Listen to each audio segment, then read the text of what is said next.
বৌদি খেতে চলো। তোমার হাতে ফোন কেন?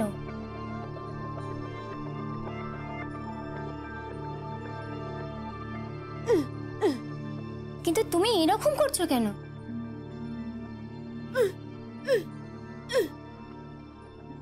আমি জানি তুমি কি ভাবছো।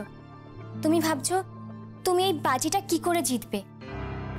রতি আন্টি তোমাকে বলেছে স্নেহাকে নিয়ে হানিমুনে তুমি যেতে পারবে না, কিন্তু তুমি বলেছো তুমি নিয়ে যাবেই।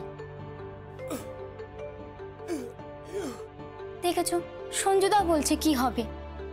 আচ্ছা ঝিল বৌদি, এই মুখার্জি বাড়ির বউয়ের যদি নাক কাটা যায় তাহলে তো মুখার্জি বাড়ির মর্যাদাও হানি হবে।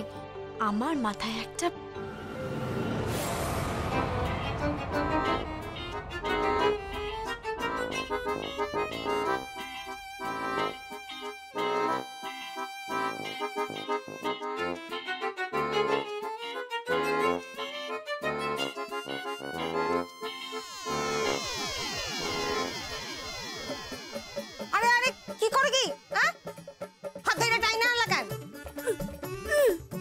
দিদা, তুমি লুকিয়ে লুকিয়ে আমাদের কথা শুনছো?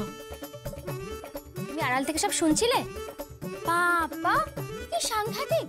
তুমি আড়িপা তো, এই জন্য তোমার ছেলে আর তোমার বৌমা তোমাকে সহ্য করতে পারে না। এই দিয়া, একদম চুপ করে থাকবি, বেশি বাজে কথা কবি না।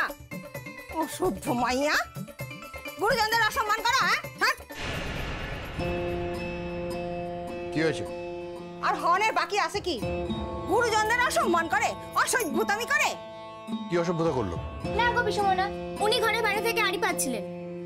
আপনি কেন আড়ি পাচ্ছিলেন? আরে এরা মধুচন্দ্রিমা লইয়া। দাঁড়ান দাঁড়ান দাঁড়ান। ঝিল, সঞ্জু, দিয়া, এই মধু চন্দ্রিমা নিয়ে আমি কোনো রকম ঝামেলা বরদাস্ত করব না। আমাকে বেআই অলরেডি বলে দিয়েছেন যে এটা তাদের ব্যক্তিগত ব্যাপার। আমিও চাই না এই নিয়ে আরো বেশি ধুনো দিতে। বুঝতে পেরেছ? Is that clear? এই নিয়ে কোনো রকম অশান্তি বা ঝামেলা হোক আমি চাইব না।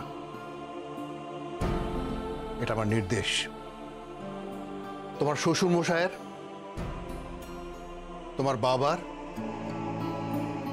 এবং তোমার পিসেমনার নির্দেশ। It's my warning. সবাই খেতে চলো, আমি ডিনার করতে যাচ্ছি।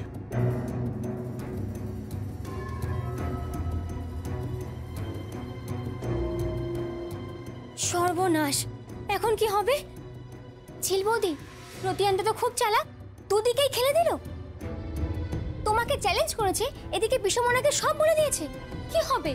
তুমি তো অথৈ জলে পড়ে গেলে। কি হবে? হবে, প্ল্যান তো একটা আছে।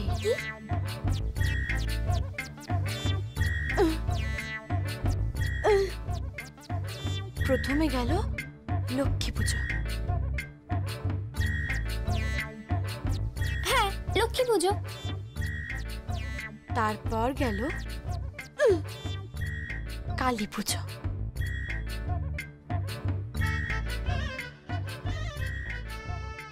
এবারে জয় সন্তোষী মা।